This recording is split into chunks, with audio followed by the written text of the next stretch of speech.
വളരെ കുറച്ച് ദിവസം മുന്നേ ഉള്ള വീഡിയോ ആണ് കേട്ടോ ഇത്. കുറച്ച് ദിവസം എന്ന് പറഞ്ഞിട്ടുണ്ടെങ്കിൽ നമ്മൾ ശ്രേഷ്ഠയന്തിക്ക് സാധനങ്ങൾ മേടിക്കാനായിട്ട് പുറത്ത് പോയതിൻ്റെ അന്നത്തെ വീഡിയോയാണ്. സാധനങ്ങളൊക്കെ മേടിച്ച് നമ്മൾ തിരേരി വന്നത് വൈക്കത്തിൻ്റെ ഹൃദയഭാഗത്ത് തന്നെയുള്ള തന്തൈ പെരിയാർ സ്മാരകത്തിലേക്കാണ്. റിനോവേഷന് ശേഷമുള്ള ഇവിടം കാണാൻ അടിപൊളിയാണ് കേട്ടോ. നിറയെ ലൈറ്റ്സും കാര്യങ്ങളും ഒക്കെ ഇട്ട് ഇപ്പോൾ സ്കേറ്റിംഗ് പ്രാക്ടീസ് കണ്ടിട്ടാണ് ഞങ്ങൾ ഇതിനകത്തേക്ക് ഓടിക്കേറിയത് തന്നെ. തിരക്കേറിയ സ്ഥലത്താണിത് ഇരിക്കുന്നതെങ്കിലും പക്ഷെ നമുക്കിതിനുള്ളിലേക്ക് കയറിയിട്ടുണ്ടെങ്കിൽ ഒരു തിരക്കും ഫീൽ ചെയ്യത്തില്ല കേട്ടോ. വളരെ റിലാക്സ്ഡ് ആയിട്ട് നമുക്കിവിടെ സമയം സ്പെൻഡ് ചെയ്യാൻ പറ്റുന്നതാണ്.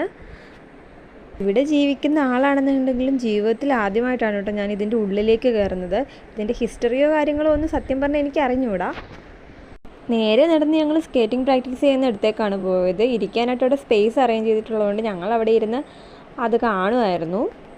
കുഞ്ഞു കുട്ടികൾ തൊട്ട് വലിയവർ വരെ ഇവിടെ പ്രാക്ടീസിനായിട്ട് വരുന്നുണ്ട് കേട്ടോ. ഞങ്ങൾ അവിടെ ഇരുന്ന് ഇതൊക്കെ ആസ്വദിക്കുമായിരുന്നു. അമ്പൂട്ടിന് നല്ല രസമായിരുന്നു ഇതൊക്കെ കണ്ട് രസിച്ചിരിക്കുകയാണ് അവൻ. കുറച്ച് നേരം അവിടെ ഇരുന്ന് സമയമൊക്കെ കളഞ്ഞിട്ട് ഞങ്ങൾ നേരെ അമ്പൂട്ടിനെ നടത്താനായിട്ടാണ് ഇറങ്ങിയത്. ആൾക്കിപ്പോൾ എങ്ങനെയെങ്കിലും നടന്നാൽ മതി എന്നേ ഉള്ളൂ. ഇന്നത്തെ വീഡിയോ ഇത്രയൊക്കെ ഉള്ളൂ. അപ്പോൾ ഓക്കെ, ബൈ.